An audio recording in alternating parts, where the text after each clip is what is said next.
예, 소개받은 가톨릭의대 김성길입니다. 아까 장부승 교수님께서 발표하시는 거 보고 사실은 저희가 한 번도 만난 적이 없어서 오늘 발표할 때 서로 어긋나면 어쩌나 싶었는데 얘기를 듣다 보니까 공감하는 부분이 상당히 많았었습니다. 그래서 제가 발표드리는 부분에서도 장부승 선생님께서 말씀하셨던 것들을 같이 좀 구현해서 볼 수 있는 기회가 있었으면 좋겠습니다. 제가 쭉 살펴본 내용이 추기위원회 결과 보도 내용을 좀 봤고요. 그다음에 회의 내용을 회의록에 있는 것들 중에서 제가 이거는 좀 고민을 해봐야 되겠다는 것들을 정리했고요.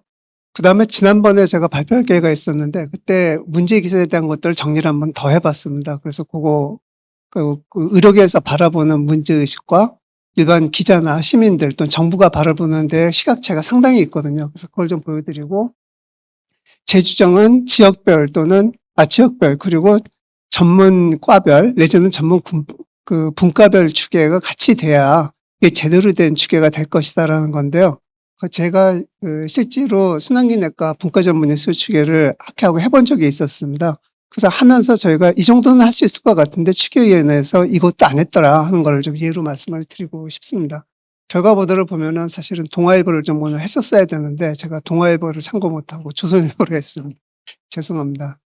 이 숫자에 대해서는 이미 알고 계실 거고요.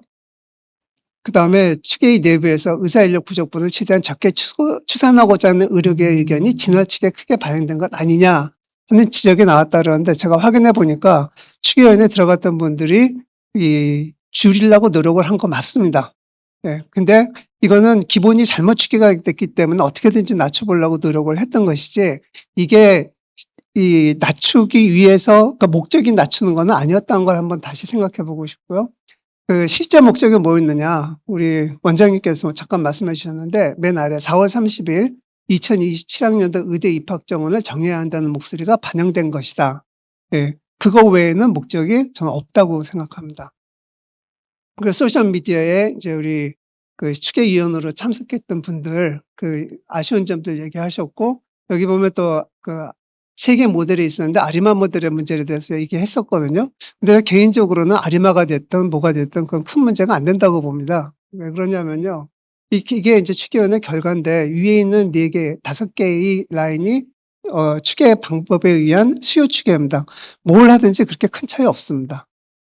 이거는 우리가 무엇을 할 건가, 무엇을 가설로 놓고 무엇을 입증할 건가 하는 거에 대한 문제이지 아리마로 했든 1차 회계를 했든 어떤 분석을 하더라도 그 값은 크게 차이가 나지 않습니다. 그러니까 이 추계는 왜 추계를 했느냐 그것부터 따지지 않으면은 답이 나올 수 없다고 생각을 합니다.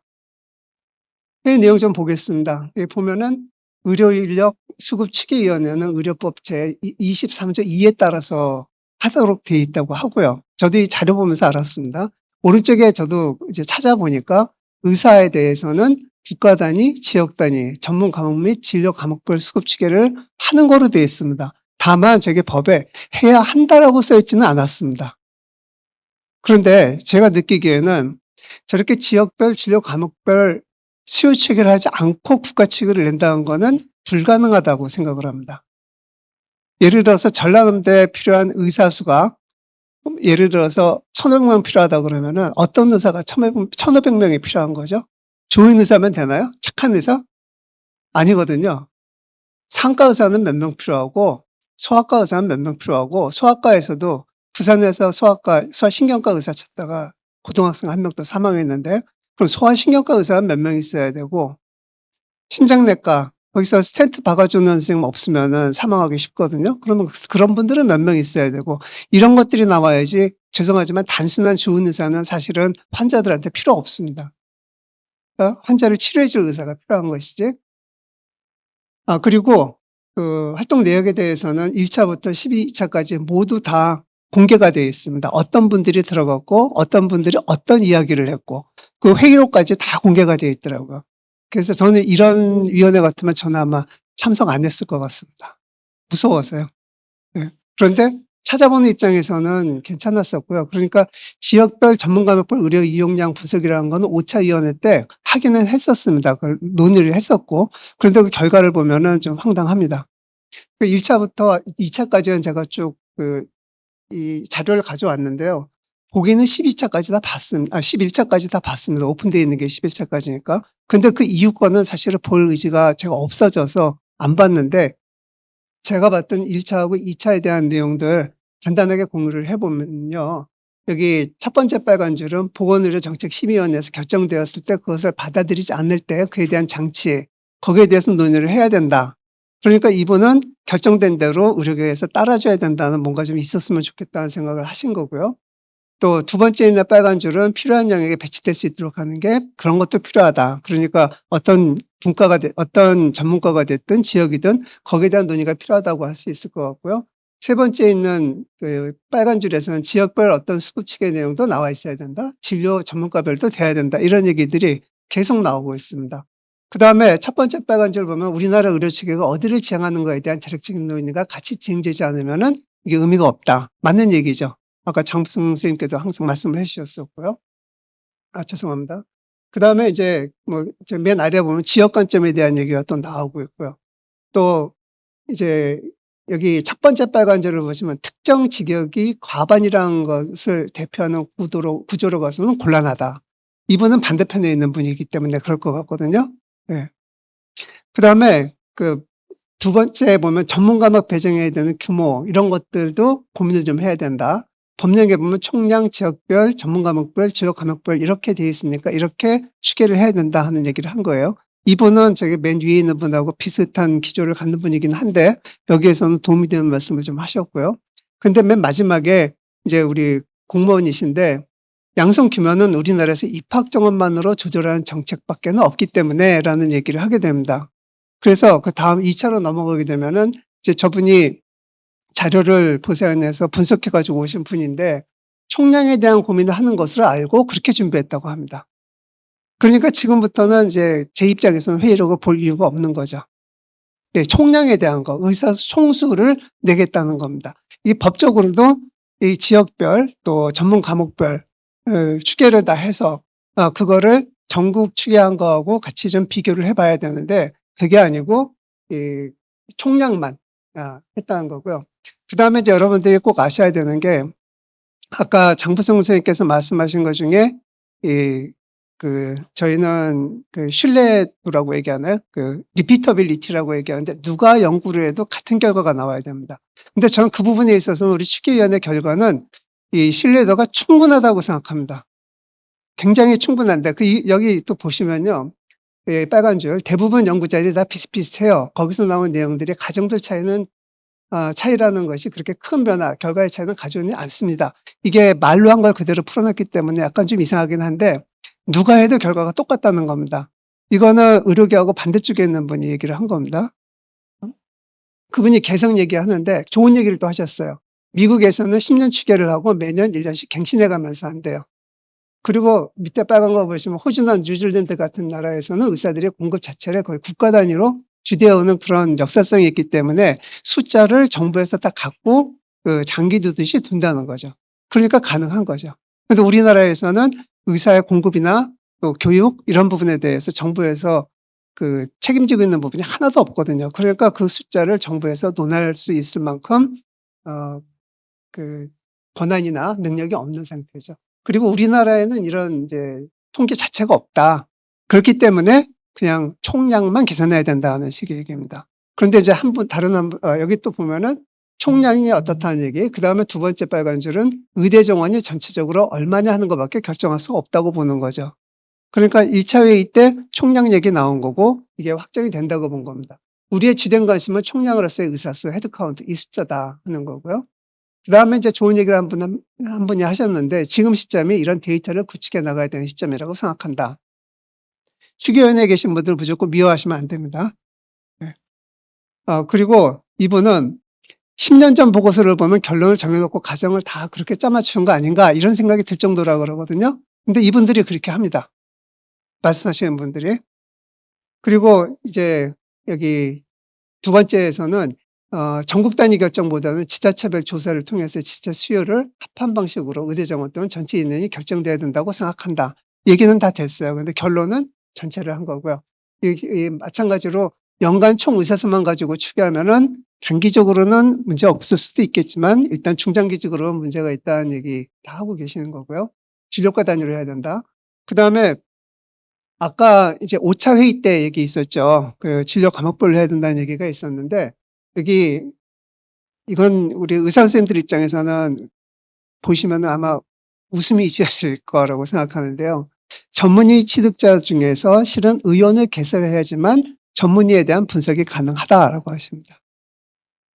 그 다음에 그래서 의원을 기준으로 이 분석을 추가적으로 했다. 그래서 분석한 자료가 오른쪽에 앞부분 데이터의 부분인데 의원 진료과 구분을 해서 의원 표시 과목별로 전문의 취득자 중 의원 개설한 사람을 중심으로 해가지고 전문의에 대한 추계를 했다고 해요.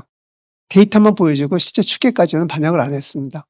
그런데 우리나라에서는 이 중환과라고 할 수 있는 뭐 흉부외과라든지 신경외과라든지 이런 그 어려운 과를 전공을 하셨어도 개원을 하게 되면은 그 수술 못 합니다.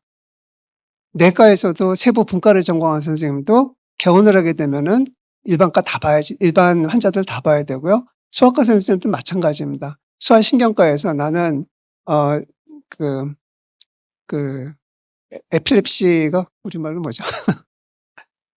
예, 그 뇌전증 환자를 보겠다. 그렇게 해서 수련을 받았어도 개원을 하게 되면 그 환자는 볼 수 없습니다. 그러니까 개원의 위주로 이 어떤 추계를 한다. 그런 것은 사실은 말이 안 되는 거거든요.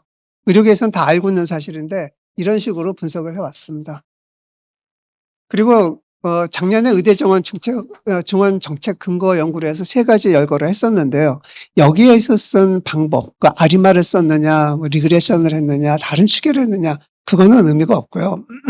통계를 따지려고 했느냐, 아니면은 세부적인 건 뭘 따져보려고 했느냐 했을 때 똑같습니다. 그러니까 이 결과나 이번에 추계위원회에서 낸 결과나 다르다 그러면 오히려 그게 이상한 거죠. 이 안에서도 뭐 연구자들이 다 한 거거든요. 연구가 뭔지 아는 분들이 한 건데 연구의 목적이 같고 데이터가 같기 때문에 같은 결과가 나온 거라고 보셔야 되지, 이게 이제 다른 분석법을 썼기 때문에 약간 더 차이 난다, 이거는 큰 의미 없다고 생각합니다. 이제 그래서 저는 추계위 모형이 기존 모형과 다르지 않다 생각하는데 입학 정원을 정하기 위한 위원회였습니다. 결론은.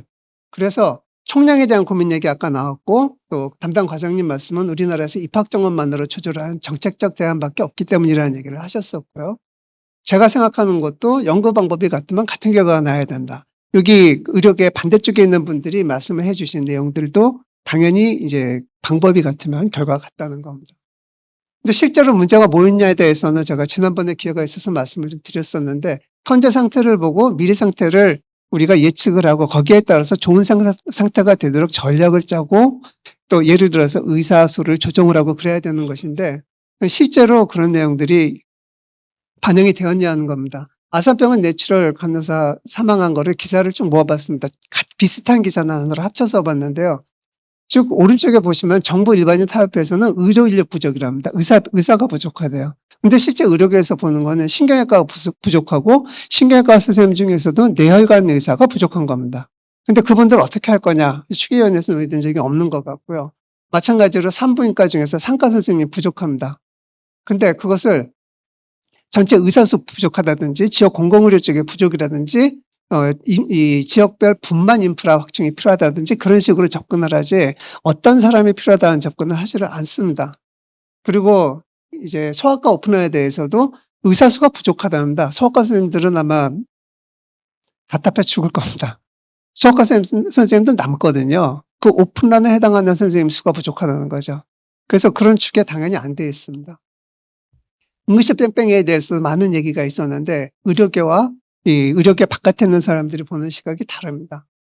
사실상 그런 여태까지 의대 증원을 시켜야 된다는 얘기가 나오게 된 거는 이 지역별 또는 분과 전문의 수급에 따른 문제들이었는데 정부에서는 이것을 총의사수 문제로 풀려고 하고 있고 추계위원회에서도 총의사수를 맞춰내겠다 하는 것입니다.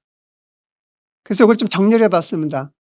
현재 상태는 간호사조차, 대형병원 간호사조차 뇌출혈 생겼는데 자기 병원에서 치료 못하고 죽었어요. 산부인과 전문의, 특히 산과 전문의 고령화되고 아기 받아줄 사람 없습니다. 소아과 오픈런 말씀드렸고 이런 문제들이 있는데 그러면 어떤 전문의 수가 과잉이고 어떤 전문의 수가 부족한 거에 따라 가지고 대책을 세우고 그거에 따라 가지고 수급 계획을 세워야 되는데 정부에서는 총 의사수만 따지고 그게 부족하고 그래서 의대생 증원해야 된다. 이 논리밖에는 현재 존재하지 않습니다. 여태까지 보도됐던 거는 해결할 수 있는 게 하나도 없습니다. 그래서 지난번 제안했던 걸 제가 다시 한번 가져왔는데요. 우리나라는 전문가 분과별 수에 대한 대안 제시가 필요한데 반해서 이 정부는 그거 안 했고 전체 수만 얘기했고 가장 정확한 추계는 사실은 해당 전문 분과에서 다 느끼고 있습니다. 제가 심장내과, 아까 순환기내과 심장내과라고 부르는데요. 거기 선생님들이 추계를 해보자 그랬을 때 그 왜 추계를 했냐면은 그분들이 느끼는 어려운 점이 있습니다. 이를테면은 그 심장 혈관이 막혀서 뚫어져야 되는 선생님 같으면은 최소한 3명이 있어야지 교대로 당직을 쓸 수가 있는데 그 숫자 맞추기 어렵거든요. 하는 사람이 있어야 3사람을 맞추죠. 그러니까 어떻게 하면은 우리가 이 서비스를 유지할 수 있을 건가? 지금 봐서는 계속 이 심장내과 하는 숫자가 줄어들고 심장내과를 택했어도 스텐트 박는 그 인터벤션 하는 선생님들의 숫자는 계속 감소하고 있고 그렇기 때문에 거기에 대한 대책을 세워야 우리도 살고 국민도 살 수가 있는데 아무도 대책을 세워주지 않으니까 그 심장내과 학회에서 돈 들여서 추계를 한 겁니다. 그래서 언제 몇 명쯤 될 거니까 이거를 어떻게 확보할 건지 정부하고 지방자치단체하고 얘기하고 싶었던 거죠. 결과 없습니다.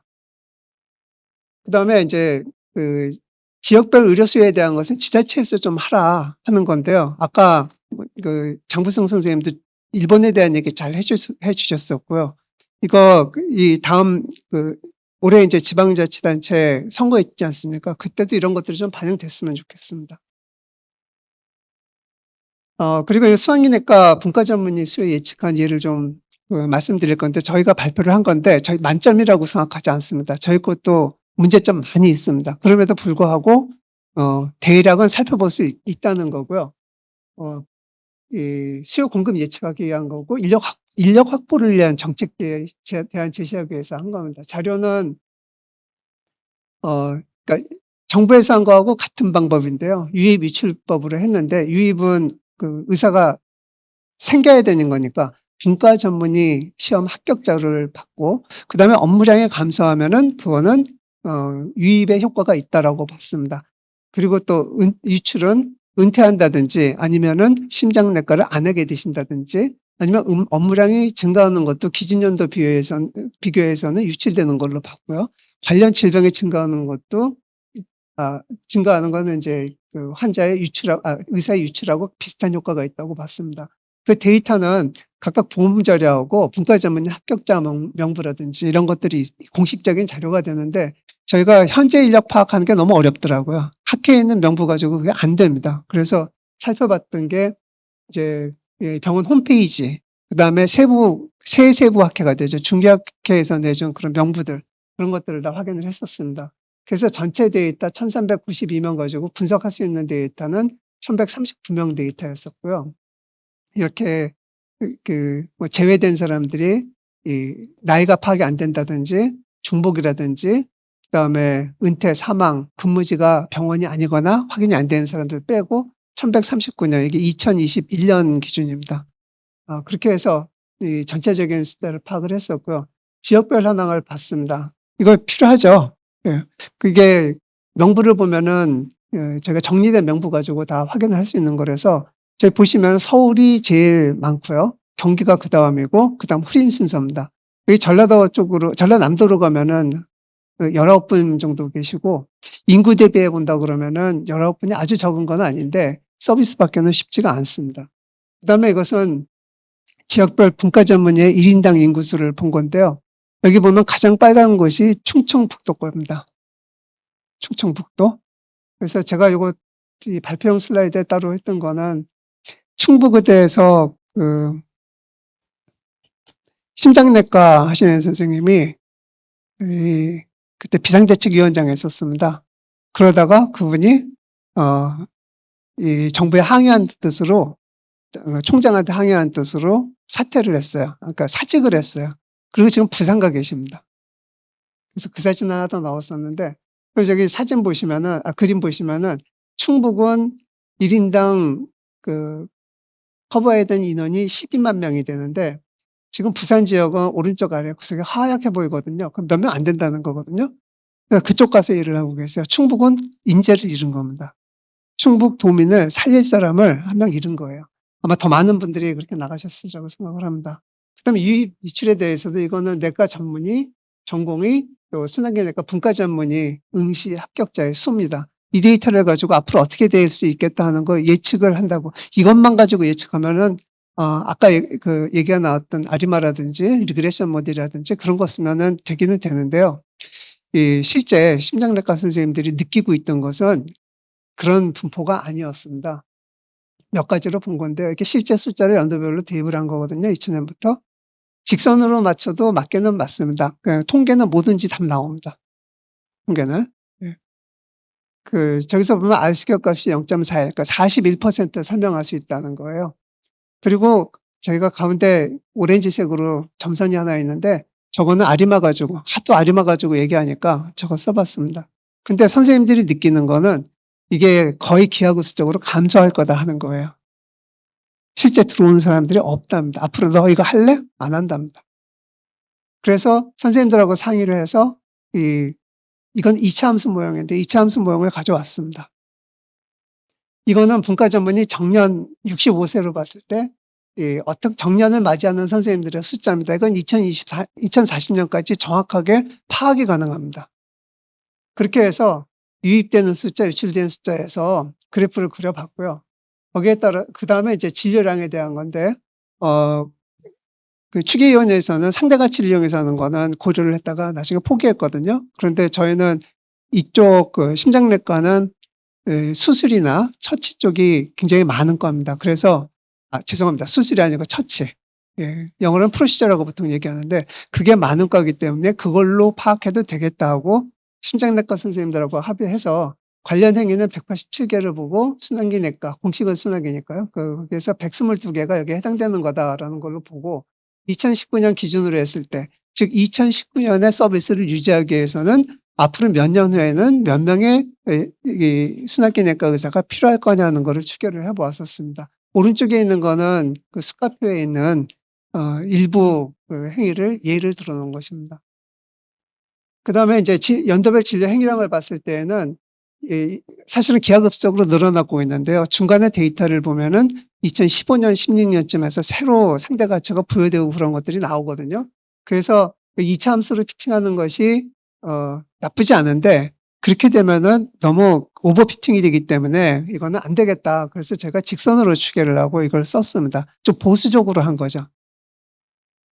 그렇게 해서 봤을 때 2019년의 숫자를 2022년으로 보고 이제 코로나 때문에 이렇게 봤고요.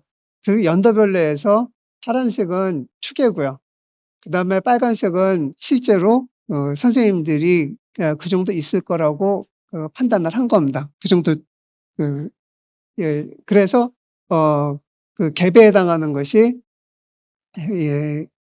빨간 막대로 해서 나와 있는 거거든요. 물론 이제 벌써 한 4년, 5년 지났기 때문에 이거 다시 해봐야지 됩니다. 제가 제대로 했는지 안 했는지. 근데 선생님들이 느끼는 분명한 현상은 너무 로딩이 심해서 힘들어 죽겠다는 거. 그래서 지금 제가 간단하게 저희가 했던 예를 좀 말씀을 드렸는데요. 저는 분과 전문의 추계, 지역별 추계도 가능하다고 생각을 합니다. 복지부가 의지가 없을 뿐입니다. 복지부에서 가설 또는 목적으로 내놓은 것은 의대 정원을 정하기 위해서 한 것이지 실제 우리 국민들한테 필요한 어떤 의사 선생님이 몇 명 필요하다. 거기에 대해서는 관심이 없다고 생각을 합니다. 그래서 양성 규모는 입학 정원만으로 조절하는 정책적 수단밖에 없다고 생각을 했기 때문에 그런 거고 사실은 저희가 이런 연구를 하려고 그러면요. 데이터를 돈 주고 사야 됩니다. 건강보험심사평가원이나 아니면 건강보험공단에 우리 이런 연구 하겠다. 그래서 계획서 제출해서 심의 받고 거기에서 보통 사용허가는 거의 100% 떨어집니다. 그럼 그 데이터를 가지고 주어진 시간 안에 보통 이제 한 3개월 정도 데이터 사용할 수 있고 더 사용하고 싶으면 돈 내야 되거든요. 그럼 그런 데이터를 이용해 가지고 이렇게 뽑아내면 되기는 되는데 정부에서는 저는 그렇게 쉽게 생각하고 싶습니다. 제가 만약 장관이라면은 해 하면 하거든요. 할 것 같아요. 심평원이든 공단이든 이거 내봐 그러면은 바로 내올 거예요. 그런데 추계위원회에서는 그 역할을 보건사회연구원에 넘겼었고 보건사회연구원에서 한 거는 제 느낌에는 제가 하는 거랑 비슷하게 데이터에 대한 지불은 안 했을 것 같은데 제가 하는 거랑 비슷하게 하지 않았을까. 저보다 안 했나요 아예? 그것도? 예. 어쨌든 자료는 부서에서 만들어냈으니까요. 자, 보건복지부의 추경 목적, 환자에게 필요한 특정 분야의 의사수를 추정한 게 아니고요. 의대 정원 증원을 합리화하기 위한 것이었습니다. 그리고 저희가 해보니까 제가 해본 거는 다 선생님들이 힘들다 그런 데에서만 저한테 맡겼어요. 지금도 하나 하고 있는 데가 있는데 부족한 특정 분야 의사 그 숫자가 부족한 학회에서 얘기를 했기 때문에 저희가 계산을 해도 부족하다고 나올 가능성은 얼마든지 있습니다. 그러면 부족하니까 어떻게 하자 해결도 같이 낼 수 있는 그런 답이 나와줘야지 전체 의사가 부족하니까 전체 의사를 더 뽑자. 그거 가지고는 지금 국민들이 느끼고 있는 부족한 부분을 절대 채울 수가 없습니다. 그리고 또 하나 아주 중요한 얘기인데 빠져 있는 건데요. 맨 아래에 있는 건데 수요보다 많은 특정 분야의 선생님들에 대한 고려는 전혀 안 하고 있습니다. 소아과 선생님들 벌써 5, 6년 전부터 비명 질렀거든요. 안 된다고. 그런데 정부에서 언론에서는 오픈런 생기고 있다. 그러니까 소아과 의사 늘려야 된다. 이런 얘기하고 있거든요. 안 맞잖아요. 현장하고. 그래서 그런 것들에 대해서 그럼 어떻게 할 건가. 이게 수요 축에 실제로 모자라기 때문에 채워야 되는 부분 많이 있습니다. 그러니까 과 간에 겹쳐서 이를테면 심장내과에서 하는 일인데 이를테면 호흡기내과에서 맡아줄 수 있는 거는 있는가 서로 고민해 봐야 되는 거고요. 그 다음에 소아과에서 안 된다? 그러면은 내과에서 맡아주든 흉부외과에서 맡든 그렇게 할 수 있는 영역의 분담이라든지 이런 것들을 하려고 하면은 실제로 얼마나 필요한지 분과별, 지역별 그런 분석을 하지 않고서는 답을 못 내거든요. 그런데 왜 자꾸 총량만 추계를 하는지 이해가 안 됩니다. 총량 추계한 거예요. 여태 자료 많이 있고 다 비슷합니다. 결과가. 그거는 의료계에 반대하는 사람들도 똑같이 동의하는 부분이 있는 거고요. 이 추계위원회 왜 했는지 좀 그렇죠. 예. 그리고 또 하나 이제 제가 오늘 발표 전에 보도 자료를 쭉 훑어보니까 추계위원회 소속되었던 선생님들에 대한 비판이나 불평이 많이 있더라고요.